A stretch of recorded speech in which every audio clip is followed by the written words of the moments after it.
नमस्कार. Times now मराठीमध्ये आपलं स्वागत आहे. आज आपण आढावा घेणार आहोत आदिवासी बहुल नंदुरबार लोकसभा मतदारसंघातला. नंदुरबार लोकसभा मतदारसंघात हा पूर्वाश्रमीचा काँग्रेसचा बालेकिल्ला राहून चुकलेला आहे. या मतदारसंघामध्ये स्वर्गीय माणिकराव गावित जे काँग्रेसचे खासदार होते, सलग 9 वेळा निवडून आल्याचा विक्रम माणिकराव गावित यांनी या मतदारसंघामधूनच केलेला आहे. या मतदारसंघाचं जर आपण पाहिलं तर 2014मध्ये म्हणजे स्थापनेपासून 1952 नंतर 14मध्ये या मतदारसंघामध्ये भाजपचा खासदार निवडून आलेला आहे. या मतदारसंघामध्ये नंदुरबार, शहादा, अक्कलकुवा, नवापूर हे 3 विधानसभेचे मतदारसंघ जे नंदुरबार जिल्ह्यातून येतात ते येतात आणि धुळे जिल्ह्यातील साक्री आणि शिरपूर हे 2 विधानसभा मतदारसंघ या लोकसभा मतदारसंघामध्ये येतात.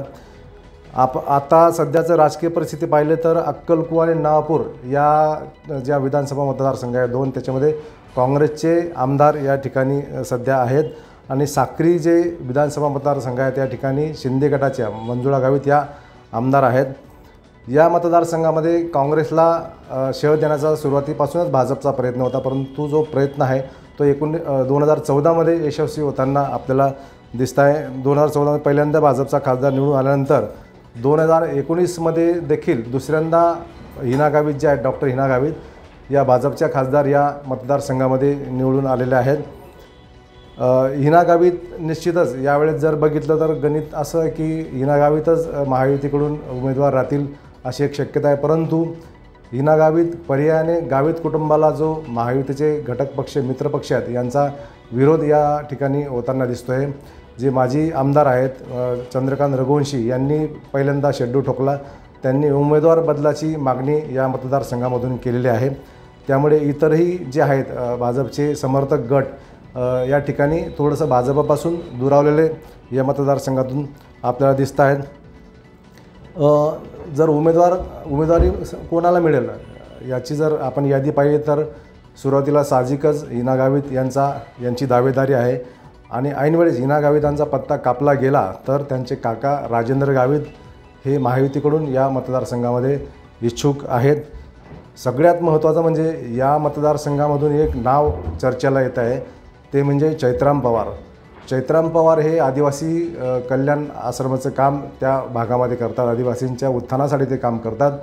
चैत्राम पवारांचं नाव अजून गुप्तपणे आहे, परंतु आतले जे काही गट आहेत भाजप आणि संघाचे निश्चितच चैत्राम पवारांचं नाव या ठिकाणी नंदुरबार लोकसभेसाठी पुढे येताना आपल्याला दिसतं आहे. काँग्रेसची जर आपण इच्छुकांची यादी पाहिली तर त्याच्यामध्ये सगळ्यात महत्त्वाचं आहे KC पाडवी जे सध्या आमदार आहेत आणि माजी आदिवासी विकास मंत्री आहेत. त्यांच्यानंतर आमदार शिरीष नाईक, माजी मंत्री पद्माकर वळवी, रतन पाडवी, दिलीप नाईक आणि याही काँग्रेसच्या ज्या महाविकास आघाडीची यादी याच्यामध्ये एक सनदी अधिकाऱ्याचं नाव समोर येतं आहे जे अजून त्याचं कुठेही वाच्यता कुणी करत नाही आहे, परंतु या अधिकाऱ्याचंसुद्धा या ठिकाणी इच्छुकांमध्ये नाव समोर येत आहे. एकंदरीतच आता नंदुरबार जो जिल्हा आहे याच्यामध्ये बरेचसे प्रश्न आहेत, आदिवासींचे प्रश्न आहेत, कुपोषणाचे प्रश्न आहेत.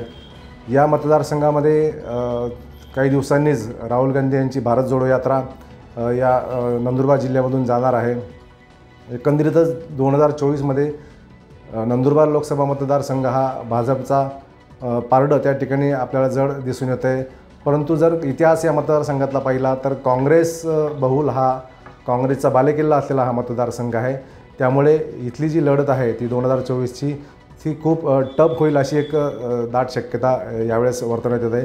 सगळ्यात महत्त्वाचं या मतदारसंघामध्ये 2014मध्ये जेव्हा भाजप आली, भाजपला 1,11,000च्या मताधिक्याने या ठिकाणी हिना गावित या निवडून आल्या होत्या, जे की इतर मतदारसंघामध्ये हा आकडा मताधिक्याचा अधिक होता.